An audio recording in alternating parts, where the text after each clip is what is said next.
मध्य प्रदेश में विधानसभा के उपचुनाव होंगे और इस दौरान बुधनी विधानसभा सीट पर भी चुनाव होने हैं। इस दौरान बुधनी विधानसभा की टिकट के लिए कई नेताओं की नज़र टिकी होगी।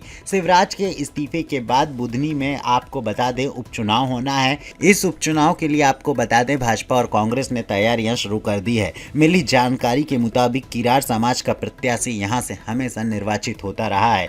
केंद्रीय मंत्री शिवराज सिंह चौहान की वजह से भाजपा का गढ़ माने जाने वाली बुधनी विधानसभा सीट पर उपचुनाव होने हैं। यहां पर भाजपा पूर्व सीएम के पुत्र कार्तिकेय सिंह चौहान को मैदान में उतार सकती है, लेकिन किसी कारणवश ऐसा नहीं हुआ तो नया चेहरा तय करने में भाजपा के लिए चुनौती खड़ी हो सकती है। गौरतलब है कि पूर्व सीएम शिवराज सिंह चौहान ने विदिशा से सांसद चुने जाने के बाद बुधनी विधानसभा से इस्तीफा दे दिया है, जिससे यह सीट रिक्त घोषित हो गई है। यहां जल्द विधानसभा उपचुनाव के लिए सत्ताधारी दल भाजपा और कांग्रेस ने अपने स्तर पर तैयारियां शुरू कर दी हैं। सबसे ज्यादा निगाहें इस उपचुनाव के लिए भाजपा के लिए प्रत्याशी पर लगी होंगी।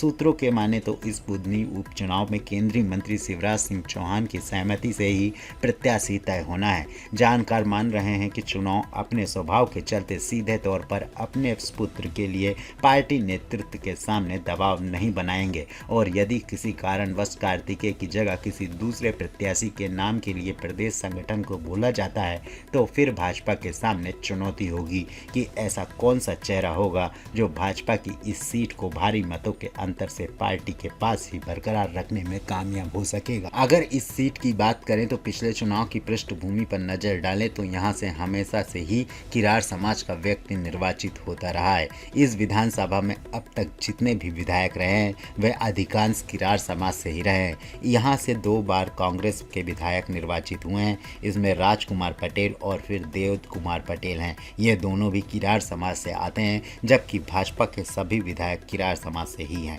ऐसे में भाजपा और कांग्रेस अपने प्रत्याशी की खोज में पहली प्राथमिकता इसी समाज से रहेगी, लेकिन भाजपा में यह लगभग तय है कि बुधनी के मामले में केंद्रीय मंत्री शिवराज सिंह चौहान की रजामंदी को प्राथमिकता मिलेगी।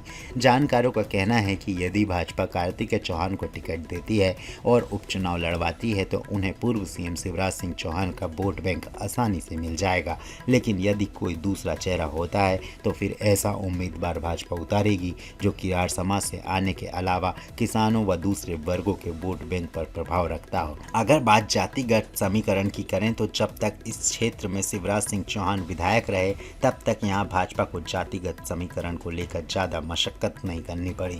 बुधनी में आदिवासी, किरार, ब्राह्मण, राजपूत, पवार, मुस्लिम, मीणा और यादव वोट जीत हार में अहम भूमिका निभाते आए हैं।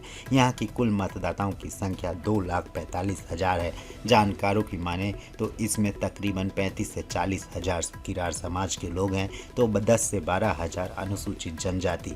इतना ही नहीं, अनुसूचित जाति और 8 से 10 हज़ार खाती समाज का वोट है यहाँ पर। इनके अलावा स्वर्ण, मुस्लिम व अन्य जातियों का भी वोट बैंक है जो यहाँ पर समीकरण बनाने और बिगाड़ने में अहम भूमिका निभाता रहा है। अगर बात करें भाजपा से जुड़े सूत्रों की तो भाजपा कार्तिकेय सिंह चौहान के अलावा राजेंद्र सिंह, जिन्होंने वर्ष 2005 में शिवराज सिंह चौहान के लिए अपनी सीट छोड़ी थी, रमाकांत भार्गव विदिशा से विधायक, रवीश सिंह चौहान किसान मोर्चे के पूर्व प्रदेश महामंत्री, महेश उपाध्याय सलनपुर देवी मंदिर ट्रस्ट के अध्यक्ष के नाम पर मंथन भी हो सकता है। अब तक अगर विधायकों की बात करें तो 1985 से 1990 तक शिवराज सिंह चौहान यहाँ पर विधायक थे। अगर बात करें 1990 से 1993 तक तो शिवराज सिंह चौहान यहाँ पे फिर से विधायक थे। 1993 से 1998 तक राजकुमार पटेल यहाँ पर विधायक रहे और 1998 से 2003 तक बुधनी विधानसभा से देव कुमार पटेल विधायक रहे। 2003 से 2005 तक राजेंद्र सिंह यहाँ से विधायक रहे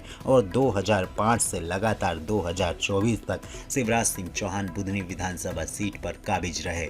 तो ये थी बुधनी विधानसभा के उपचुनाव पर हमारी खास पेशकश। और भी अपडेट के लिए बने रहें विचारोदय न्यूज के साथ। धन्यवाद।